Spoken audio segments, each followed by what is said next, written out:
Hello and welcome to our lecture today entitled Revelation, Plurality, and Theologies. So we've got a shift. We've moved away from the sort of high weirdness. We've moved out of our liminal world of comparison, and we were comparing quite a few religious ideas that we wouldn't usually think of as religious. Now, according to Jeffrey Kripal, we're moving back into the world, and we're asking ourselves, how can we make use of the comparisons that we've done up to this point in order to make sense of our world? How might we understand the role of religion in our social and political world? Today, we are exploring how we interpret revelation and plurality of revelation and plurality of religion. Then we will discuss contemporary theologies that create justice in an unjust world, realizing that our unjust world is often made unjust by religion, by revelation, and by religious rhetoric. I want you to keep in mind what Cornel West, one of our most prominent Black theologians and one of my favorite public speakers, argues. What does he argue? He says we must never forget that justice is what love looks like in public. And we'll come back to that argument as the lecture proceeds. I will constantly ask ourselves, I will ask us, and you will ask yourself, how can religions push us apart, and how can religions hold us together?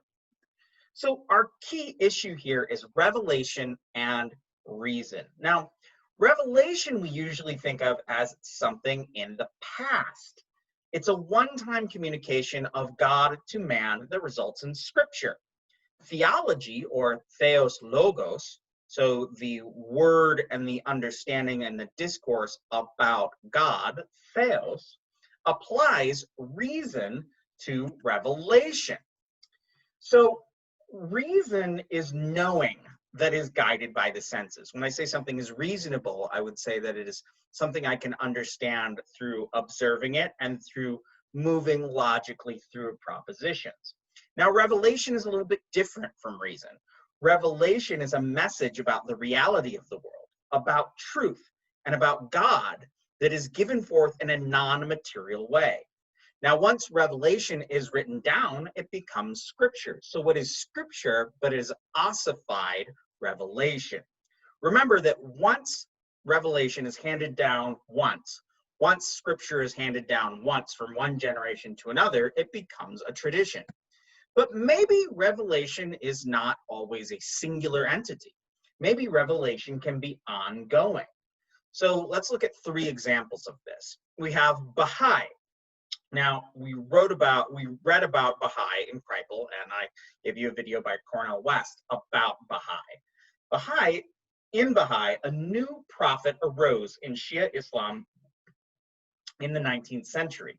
This prophet was called the Bab, who is the messenger. It's as if he almost said that I will give you religion 2.0. Everything else has been religion 1.0. The Bab declared that all religions were valid and all humans were one family, and he sought to unify all past religions. It was also the first religion that was racially integrated and was organized in an integrative way. The picture to the right you see is the Lotus Temple in India, where I've been many a time. It's a Baha'i temple. The amazing thing about this Baha'i temple is that you will see people from all over the world and Indians from all over New Delhi that will go to the Lotus Temple and they kind of wander around the grounds. But if you go into the Lotus Temple, you'll see that there's nobody ever in there. This has always been intriguing to me. Every time I go, I do notice quite a bit of integration. And when I ask people what the religion is about, most of the people there won't even know that it's Baha'i, but most Indians will say, oh, well, the Lotus Temple is a very pleasant place where you can go and you can meditate and you will feel a sense of peace. And this is one of my limits of inclusivism that I'll talk about in a minute, it's really hard to get a sense of what's really going on there as far as religions go. Here's another example of Mormonism. Now, in Mormonism, Joseph Smith, who was a 19th century dowser and esotericist, discovered tablets buried underground, the golden tablets in New York State. Now, why do I mean that he's a dowser? What's that important? Well, dowsing is when you take two metal rods, or sometimes other rods, and you walk with them until they turn, and usually under the ground there, you can discover water. People do this to this day. And they find statistically that dowsers are able to find water underground. Well, they could also find treasure underground. Joseph Smith was known for being a very good dowser, so the fact that he was able to find golden tablets under the ground is not terribly surprising, because that's kind of what he was doing. So he discovers these golden tablets that establish that in the history of the United States, the Native Americans, the First Nations people, were actually connected to the tribes of Israel. And in fact, that the fulfillment of prophecies in Israel can be found in the United States. He, in fact, said that parts of the golden tablets were not to be translated, for they are a message to the future. Revelation is ongoing. Just like the Bob showed that revelation can occur in the contemporary world, also Joseph Smith showed that revelation can be ongoing. Finally, we have Philip K. Dick, a hell of a novelist. He's really a wonderful novelist. I quite like his work. At the end of his life in the 1980s, Philip K. Dick had a powerful experience. In fact, he was looking at a woman who was wearing an ichthus, an image of a fish that is important in early Christianity. And a pink ray of light came down and beamed all of this knowledge into him. This knowledge he called Valis, which means the vast, active, living, intelligent system. He argues that Valis reveals itself throughout time to people, but it can never be fully grasped. So what he's arguing here, and he then writes 3 novels about this idea, is that revelation is ongoing and can happen in modern times. And he connects that Valis to the experience of the early Christian church. Intriguingly, modern occultists write about this Valis as a real thing. I was just reading a book the other day that was by a modern occultist writing about the UFO-nauts, so aliens again, because that's kind of my thing right now. And he described Valis as being this thing in Philip K. Dick, but being a real thing. This vast, active, living, intelligent system that is revealing itself not just in our planet, but everywhere. So again, revelation beyond ongoing. We could add to this innumerable charismatic leaders who have revelations to this day, or the many God-men of India. What's my takeaway on this? The takeaway on this is that revelation is not always over, and it's not always in the past. Wherever revelation shows up, it challenges the past, and it posits something new. And intriguingly, it usually pushes towards justice. And what did I say justice was, according to Cornel West? But the practice of love in public religion, in public discourse, in public government. Justice is love realized. What does revelation do? But it establishes change. It challenges whatever version of religion was there before, whether looking at the Bab, referring to Sunni or Shia Islam, whether we're looking at the Mormonism of Joseph Smith that challenges contemporary Protestant theory, or if we're looking at Philip K. Dick, who posits a new version of revelation that is happening right now. So how can revelation be interpreted by reason? Well, we have ideas like theology, which aims to make sense of revelation, or we have hermeneutics, this term down here, which is the method of reading to find meaning or even new meaning, or to justify new meanings within Scripture.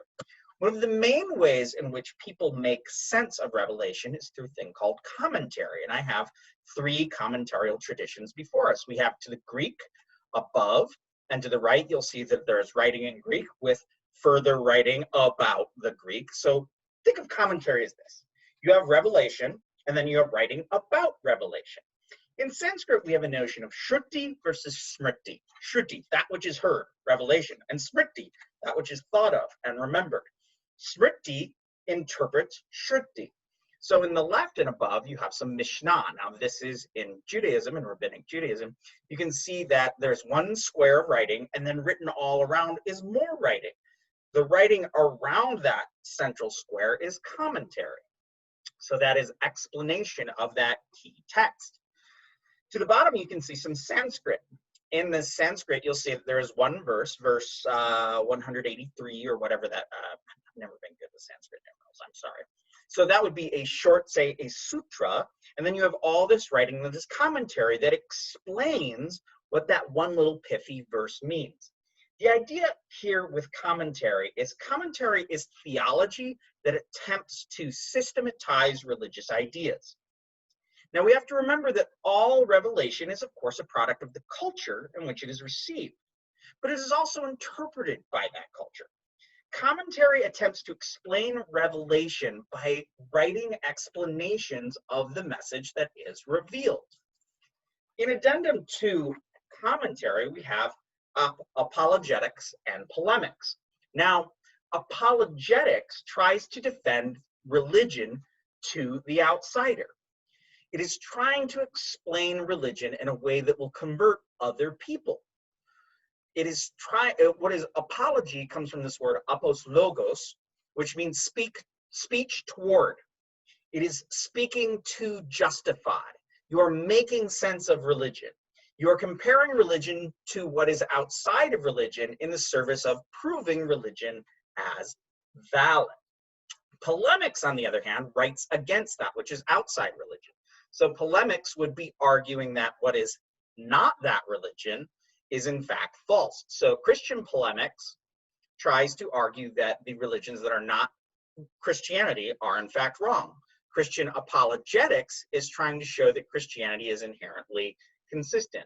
So within, say, Sikhism, in the Punjab, we have the gentlemen with the turbans and the beards, you would have apologetics would be justifying the internal structure of Sikhism. But polemics within Sikhism, which we have a lot of writing about, would argue that unorthodox Sikhism or Hinduism or Islam is in fact wrong, according to Sikhism. So what is religious tolerance and what is religious freedom? Well, religious tolerance is in fact a civic virtue, especially prized in the United States. So religious tolerance is a civic virtue or political policy to not suppress or eliminate religious worldviews from competing, contradicting, or denying other worldviews. Religious tolerance says, I'm not going to attack other religions.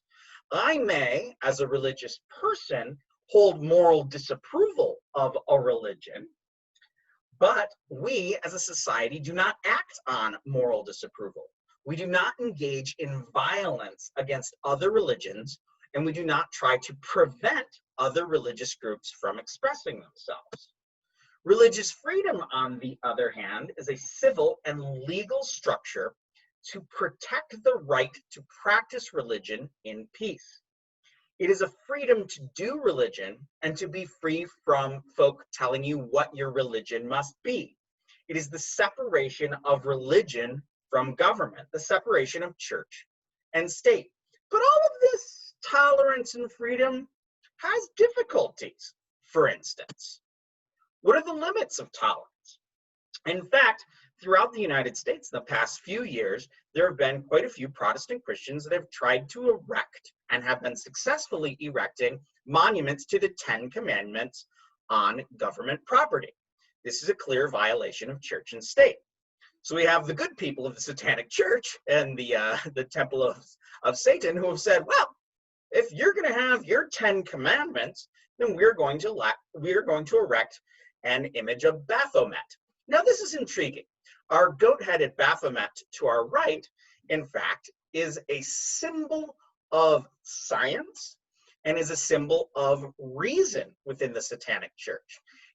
So, in fact, we could argue that the symbol of Baphomet, this goat-headed entity, is in fact a symbol of reason that is clearly more tolerant and progressive than the 10 Commandments. Now, what has been the implications of this?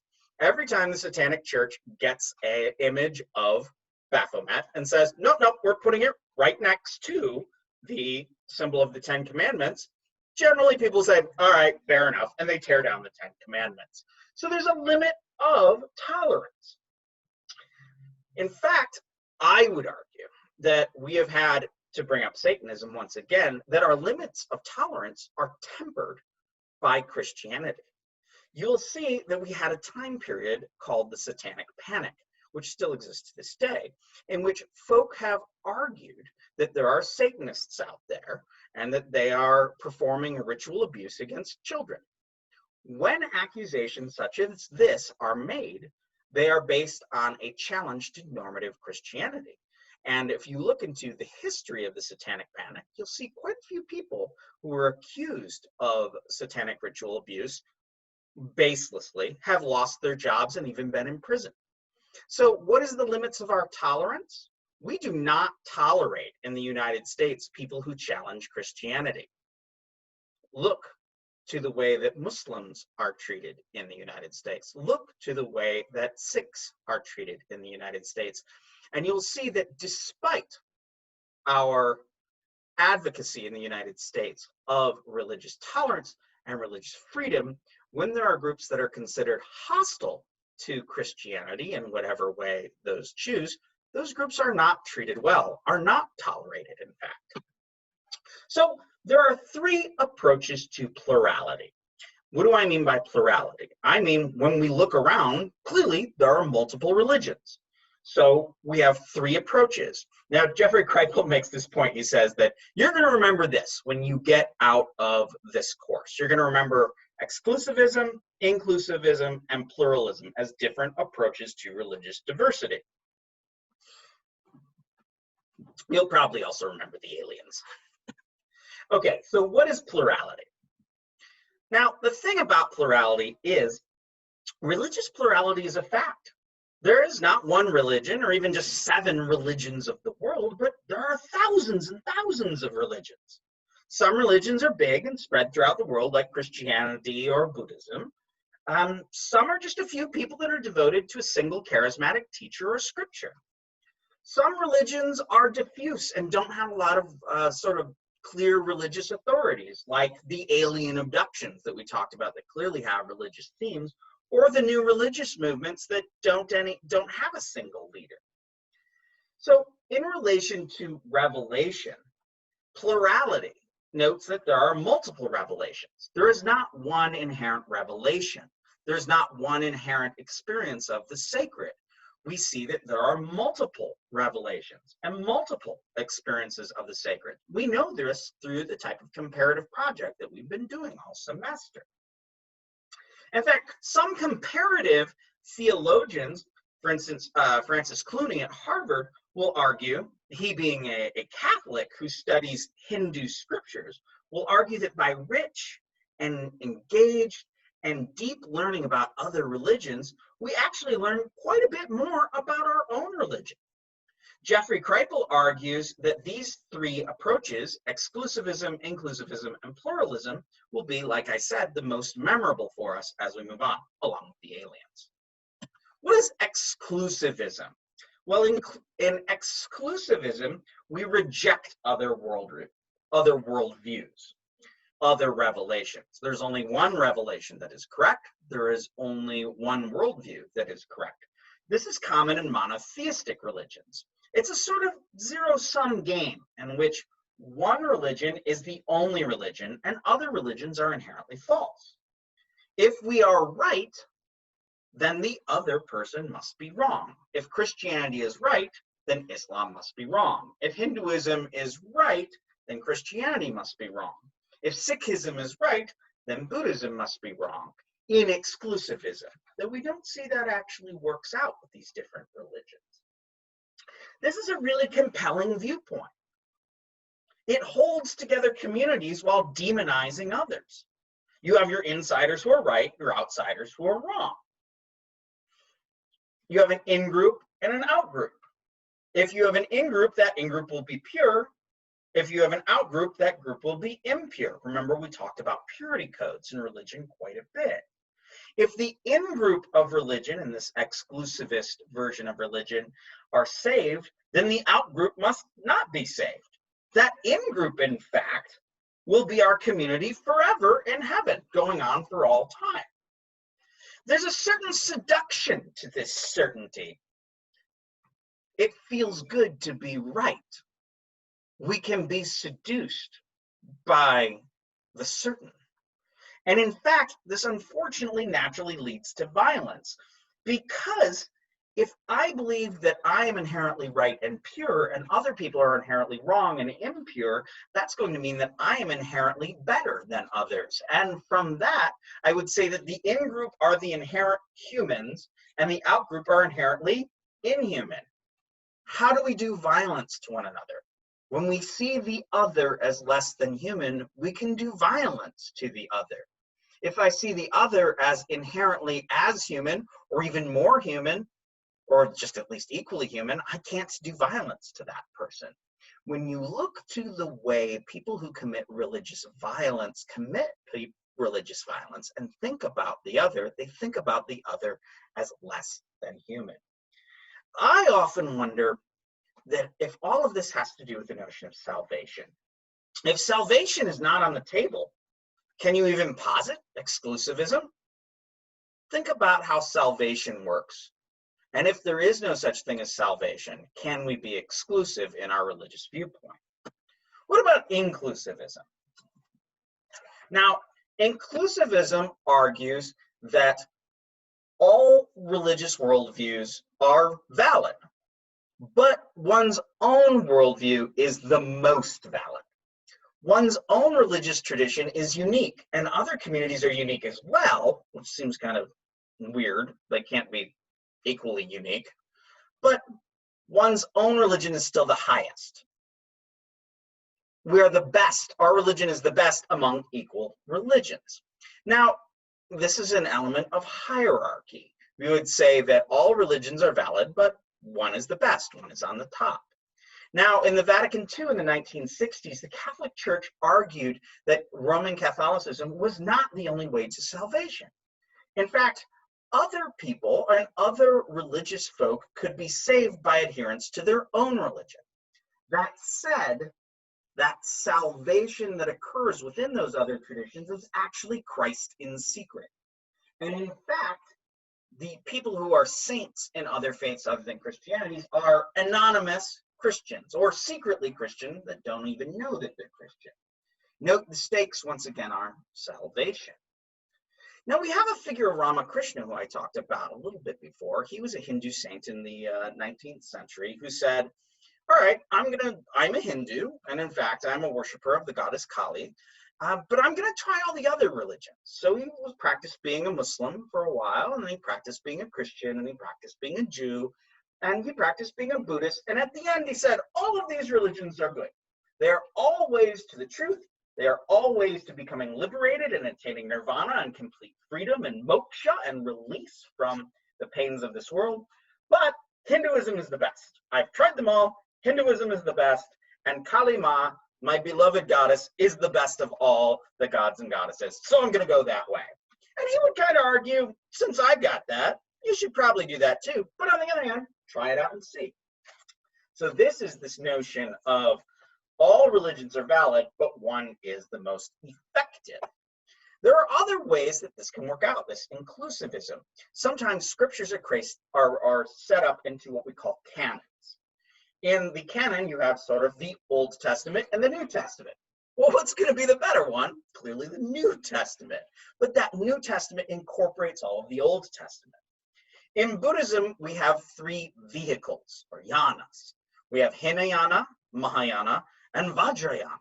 So Hinayana, which is called Theravada amongst those Hinayana folks, means the lesser vehicle. Mahayana is the greater vehicle, and Vajrayana is the tantric vehicle, which is the highest. Vajrayana says that it incorporates Mahayana and Hinayana. Mahayana argues, in fact, that it incorporates Hinayana. And Hinayana says, no, we're doing the right thing, and you guys are full of hogwash up there. So in this, we have to be careful, because scriptures can contradict this. If you look into, say, Judaism, if you look into the Old Testament or the Hebrew Bible, you have, I am the Most High God. YHVH says, have no other gods but before me. So if you posit as a Jew or a Christian that we are inclusive to all these other religions, then you have to deal with this difficulty that you have these specific scriptures in your religion that say the other gods are not real, and that Jehovah, or whatever God you're speaking of, is the highest God. Now we also have pluralism, which is a little goofy, but is kind of interesting. So pluralism accepts all worldviews as expressions of the sacred. There is a general religious sort of thing that all religions are an expression thereof. This sort of overlaps with perennialism that I talked about quite a bit before. It is also the perspective of most of us religious studies scholars when you get right down to it. So in pluralism, there is the sacred. There's God, whatever God is. And all religions are expressions of that thing, and all should be considered equally valid. This would embrace a sort of comparative method and project. It seeks to find the truth and sacred in all religious things. We remember that Jeffrey Kripal talked about the humanities as being the study of human consciousness. In a sense, this is what Jeffrey Kripal is getting at, a certain pluralism, that all religions are the expression of human consciousness. This has come out in various places in history. For instance, we have Akbar the Great, who was the ruler in India, who was supremely tolerant. He supported the Hindus, he supported Jains. If there were Buddhists, he'd support them, but they'd kind of died out at that point. Unfortunately, when Akbar was at the end of his career, he was replaced by Aurangzeb, another Muslim emperor who was supremely intolerant. There are some arguments, in fact, that pluralism is actually negative, for it negates any specific truth claims in favor of a universalism. So if I, in my heart of hearts, say that there is but one God and Muhammad is his prophet, the pluralist would say, you can't say that. There are many gods. You can't say that. There are many prophets. So if I, in my heart of hearts, believe that, I am the Lord your God and you should put no other gods before me, the pluralist would say, no, that's intolerant of you. We have to accept pluralism. So in a sense, it's actually negative.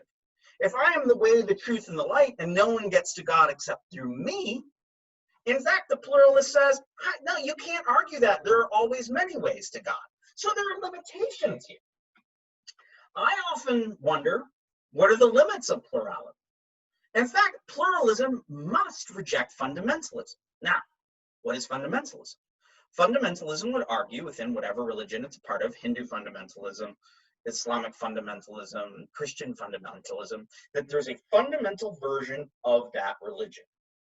And one must accept that fundamental version of that religion, that basic version of that religion.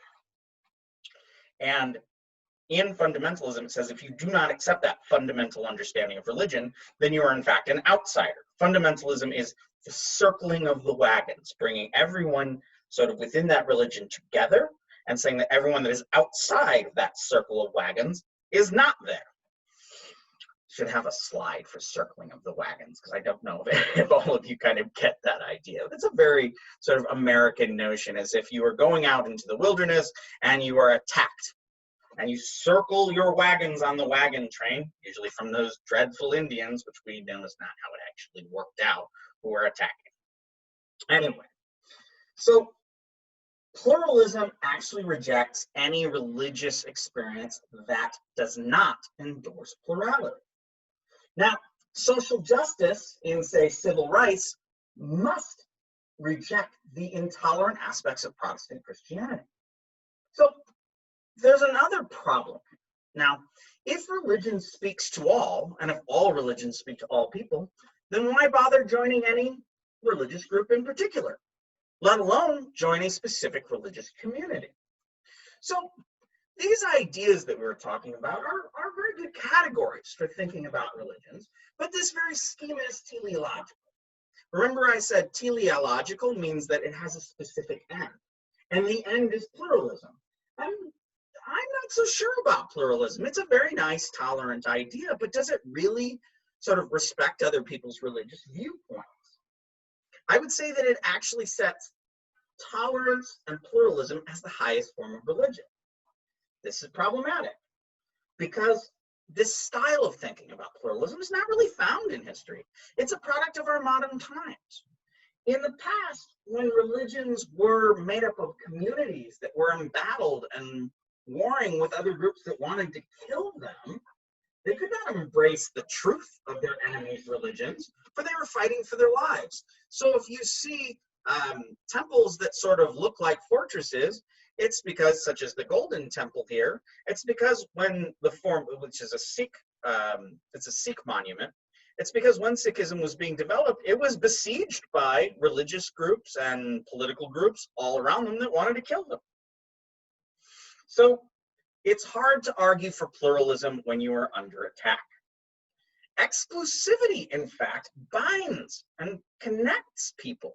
So when I say, hey, look, all those other religious groups are wrong, it gets people together. So we're right, they're wrong, it binds our community together. Pluralism is really easy to sort of, argue for when you're sitting behind your desk studying the history of religions. But it's not acceptable for those who are struggling against other forces that are working against them. Plural religions and pluralism in religion does not bind people together. For instance, when you're talking to people who say that they are spiritual but not religious, they tend to not attend churches. They don't build institutions. If your whole religion is all the other religions are valuable, you're not going to be bound together. In the United States, you have two groups such as the Unitarian Universalists, who argue that there is an inherent truth to all religions, and the UUs, or as they like to call themselves, the Unitarian Universalists, do have some churches, but they're not exactly thriving.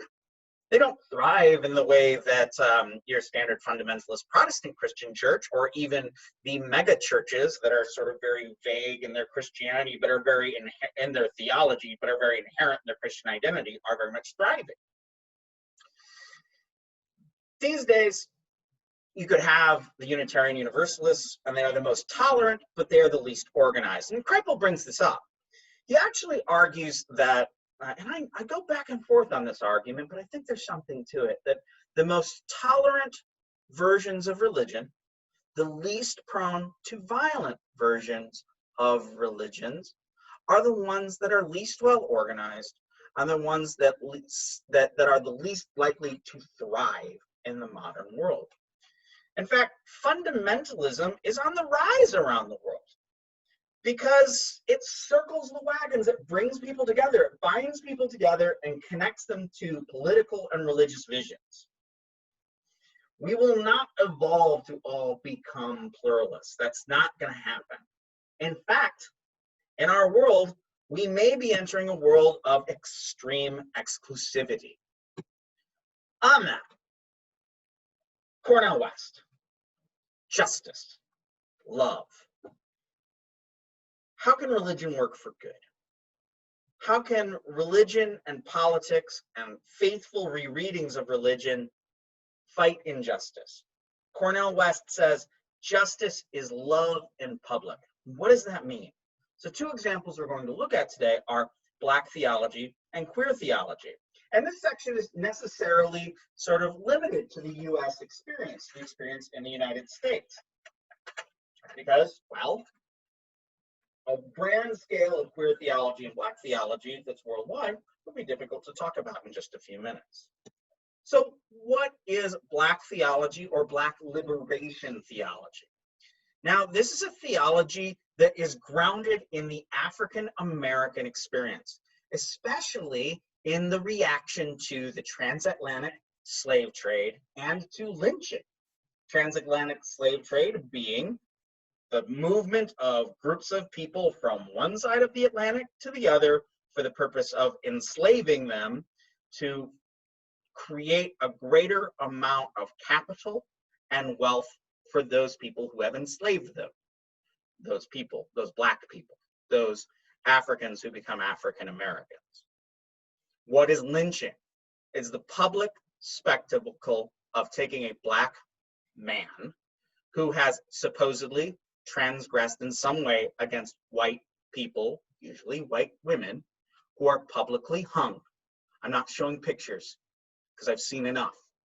I've seen enough lynching pictures in my time. Usually these men would be castrated as well. Usually the threat was supposedly they had committed, and for the most part, overwhelmingly, they had not committed, but were falsely accused, and they were publicly murdered. So what is Black liberation theology? But it's a reaction against the white Protestant Christian church that was dealing in white nationalism. The black church has a different project than the sort of white Protestant church that I sort of grew up in. And the more and more I look at the white Protestant church I grew up in, it's hard to separate out the white identity from that Christian experience of Protestantism. Yes, this is controversial. Yes, this is our history. Yes, this is the world we live in right now. And it's a very uncomfortable world to live in. And I could say it's an uncomfortable world to live in as a white man, but my goodness, it's a much more uncomfortable world to live in as a person of color. Now, in a black theology, it's not that God is considered black per se. It's that God has his foremost concern with justice. And because the black community suffers, God will identify with that suffering.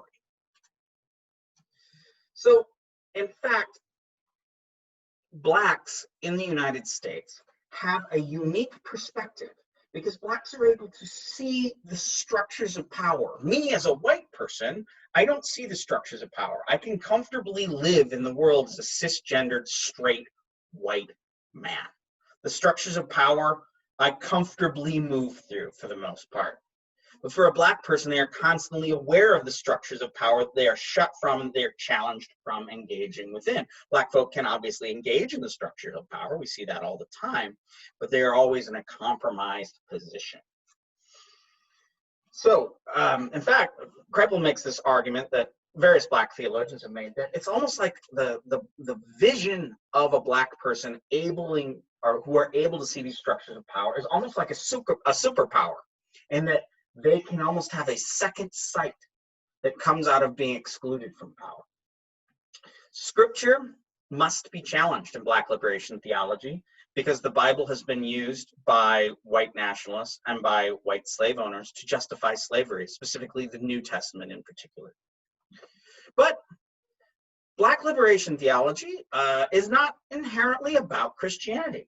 In fact, we see black folks involved with New Thought, Freemasonry, our various discussions of alien lore, voodoo and hoodoo, and more. The Nation of Islam presents another version of black theology that is outside of Christianity and is outside of normative Islam as well. And on the left, you see quite a few Freemasons, what we call the Prince Hall Freemasonry, that is the black Freemasonic church. And I have a friend who's a white guy from Florida who was one of the first white gentlemen that went through the Prince Hall Freemasonry in Jacksonville, Florida. So black Freemasonry is not solely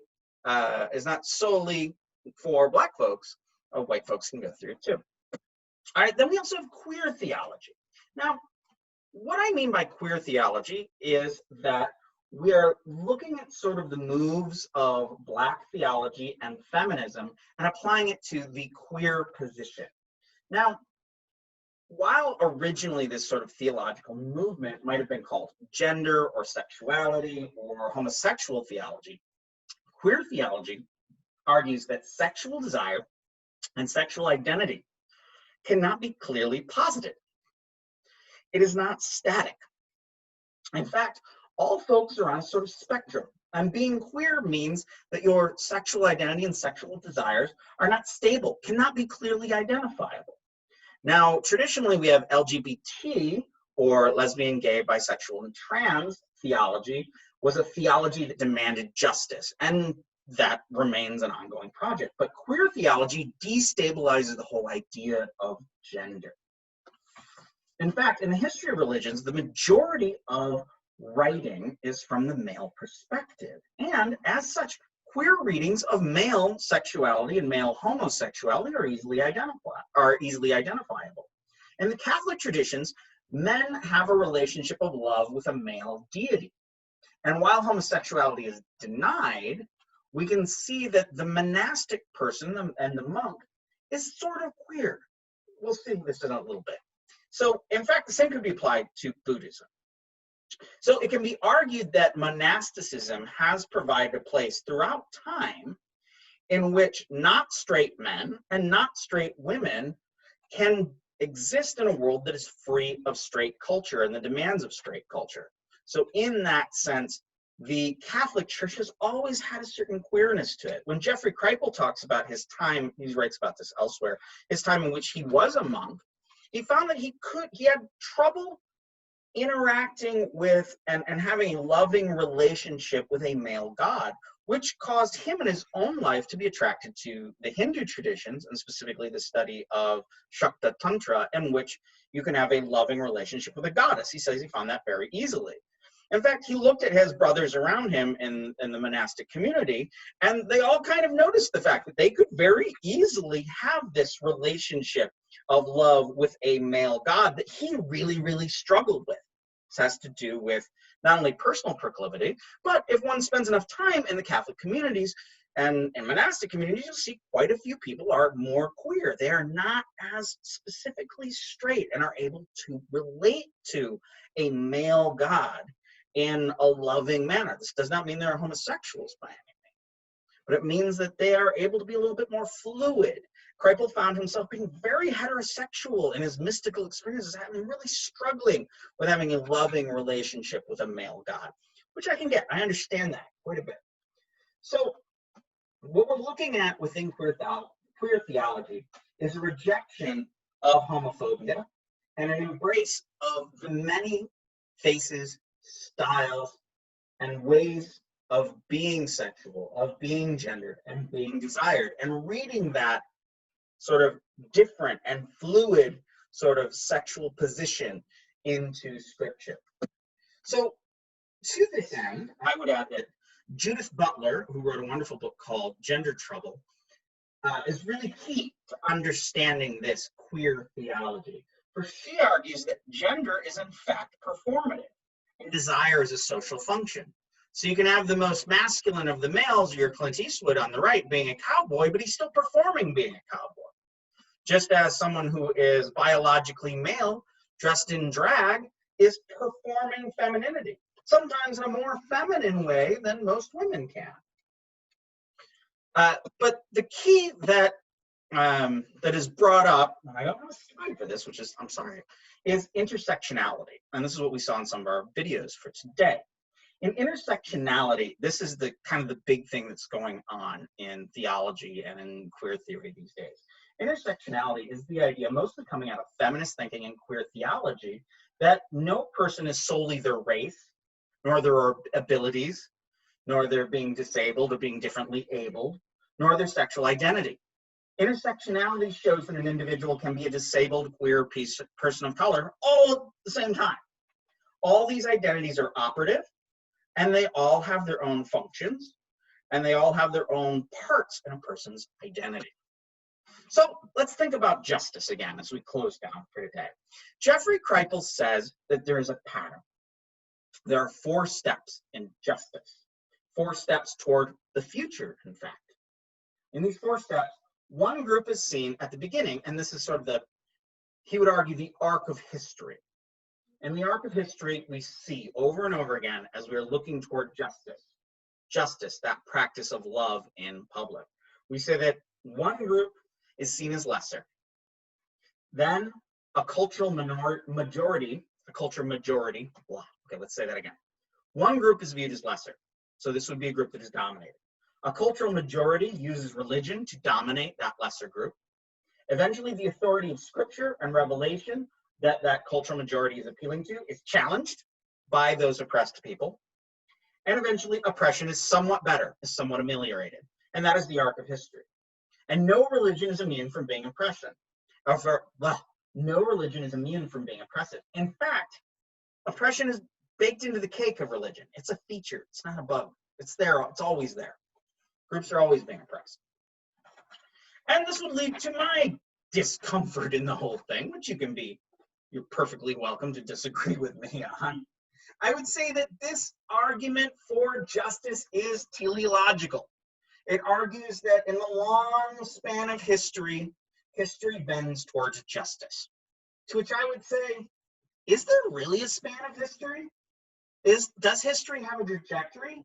Does history have a purpose? Is history teleological in that it always bends towards justice and bends toward equality over time?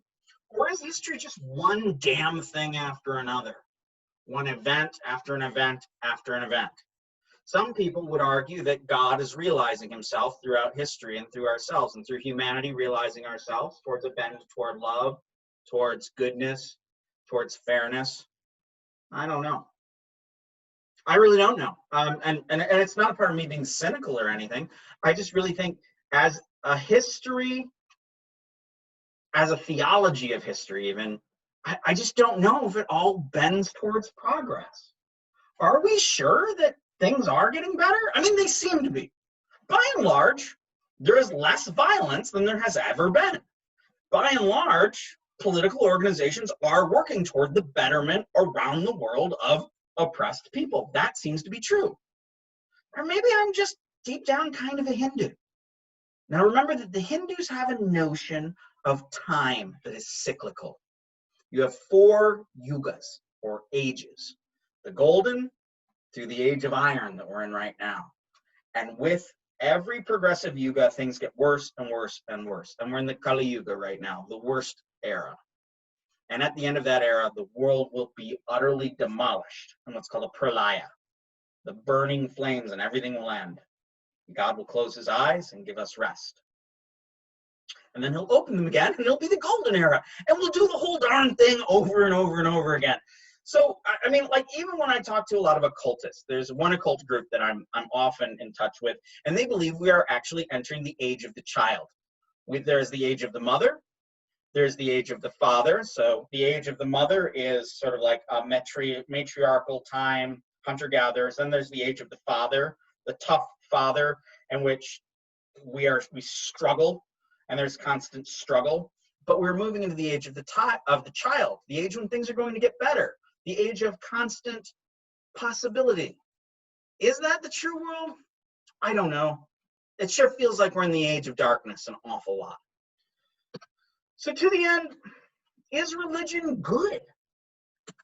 I mean, I'd say no.